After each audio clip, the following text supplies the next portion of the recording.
देश का गर्मान्वित करने वाला एक नारा था, वो गीत था जिसको कांग्रेस ने राष्ट्रगीत नहीं बनने दिया। आज देश के संसद में लीडर ऑफ ओपोजिशन नहीं थे, उनकी कोई मौजूदगी नहीं थी, क्योंकि कहीं ना तो कहीं वो देश से ज्यादा थाईलैंड में मसाज करने पे विश्वास रखते हैं। बताइए वो कौन थे जो फला यूनिवर्सिटी में जो है उन्होंने 2900 किलो आरडीएक्स को जमा करके रखा था। वो कौन था जो लाल किले पे जो बम बन के फट गया, वो कौन था? ये इनके अंदर कभी देशभक्ति नहीं आ सकती सर। शेर हमने बिठाया 2014 से जो लेके देश को शेर दिया है, वो कहीं ना तो कहीं अब बहुत अच्छे काम कर रहा है और देश का हिंदू जाग चुका है। 3100 रुपए का इनाम दूंगा मैं उसको, वो सिर्फ मुझे वंदे मातरम लोकसभा में वंदे मातरम गा के सुना दें। और वंदे मातरम होता कितने मिनट का है राहुल गांधी बता दें। वंदे मातरम की 150वीं वर्षगांठ, हमारे राष्ट्रगीत की 150वीं वर्षगांठ मनाई जा रही है, जहां एक तरफ पूरा देश वंदे मातरम के गीत गा रहा है और कहीं ना कहीं एक बड़ा तबका है जिसको वंदे मातरम बोलने से विरोध है। वो कहते हैं कि हमारे मजहब में नहीं कहा जाता कि हम अल्लाह के अलावा किसी की इबादत करें, तो वंदे मातरम बोलना तो हराम है, पर भारत माता की जय भी नहीं बोलेंगे, पर हिंदुस्तान जिंदाबाद बोलकर अपनी राष्ट्रभक्ति दिखाएंगे। और इस देश की धरती पर 5 बार नमाज करते हैं, तो कोई हमारे देशभक्ति पर सवाल खड़ा करे इसकी इतनी किसी की औकात नहीं है। तमाम विषयों पर जानेंगे देश की जनता से। सर, वंदे मातरम नहीं बोलेंगे पर भारत माता की जय भी नहीं बोलेंगे, पर देश के लिए ईमानदारी दिखाते हैं, कहीं ना कहीं भारत जिंदाबाद बोलते हैं, हिंदुस्तान जिंदाबाद बोलते हैं और इस धरती पर 5 बार नमाज करते हैं चूमकर, तो कहीं ना कहीं राष्ट्रभक्ति तो है, क्यों सवाल खड़े किए जा रहे हैं? देखिए, ये समय था जब देश के यशस्वी प्रधानमंत्री ने लोकसभा के पटल पे खड़े होकर बोला था कि अब ये देश का दुर्भाग्य है कि इस भारत की भूमि पर कहीं ना तो कहीं वंदे मातरम, जो कि हमारे देश का गर्मान्वित करने वाला एक नारा था, वो गीत था जिसको कांग्रेस ने राष्ट्रगीत नहीं बनने दिया।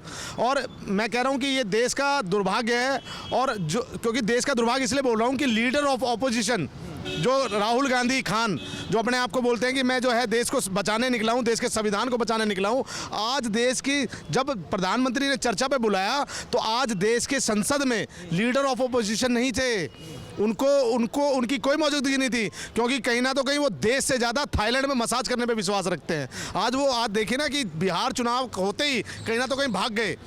आज मेरे को बताइए कि आप बोल रहे हो कि हिंदुस्तान जिंदाबाद बोल देते हैं, आप बताइए वो कौन थे जो फला यूनिवर्सिटी में जो है उन्होंने 2900 किलो आरडीएक्स को जमा करके रखा था।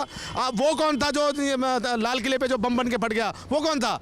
ये इनके अंदर कभी देशभक्ति नहीं आ सकती सर। नहीं, पर आप कहते हैं कि अगर जो था वो तो कहते हैं कि मजहब को क्यों जोड़ना है, अगर आतंकवाद से जोड़ना है, वो तो व्यक्तिगत था, वो आतंकवादी था, उसका कोई मजहब नहीं। मजहब से नहीं जोड़ा जाए तो जो भी आतंकवादी है उसको जलाओ ना, उसको जलाओ, उसको दफनाते काहे हो भैया? इस देश के साथ जो तुम ये दोहरा जो कहते ना, कांग्रेस की नीतियां थी कि कहीं ना तो कहीं हमारे को, हिंदुओं को कहीं ना तो कहीं जो है माइंड डाइवर्ट करके रखो, हमारे दिमाग को सेकुलर बना के रखो। तो देश का हिंदू और देश का जेनजी अब जाग चुका है और वो कहीं ना तो कहीं जानता है कि देश में जो शेर हमने बिठाया 2014 से जो लेके देश को शेर दिया है, वो कहीं ना तो कहीं अब बहुत अच्छे काम कर रहा है और देश का हिंदू जाग चुका है। नहीं, पर वंदे मातरम को लेकर ये भी चर्चा हुई थी कि जब वंदे मातरम गीत लिखा गया था तो कुछ लाइन उसमें से काटी गई थी कांग्रेस पर, क्योंकि उन्होंने कहा था कि ये प्रार्थना की तरह लगता है, एक संप्रदाय के लिए ज़्यादा झुका हुआ लगता है, तो कहीं ना कहीं दूसरा संप्रदाय उससे नाराज हो सकता है, इसलिए हम तो कटनी छटनी कर दी जाए। किस हद तक मैं चैलेंज के साथ बोलता हूँ,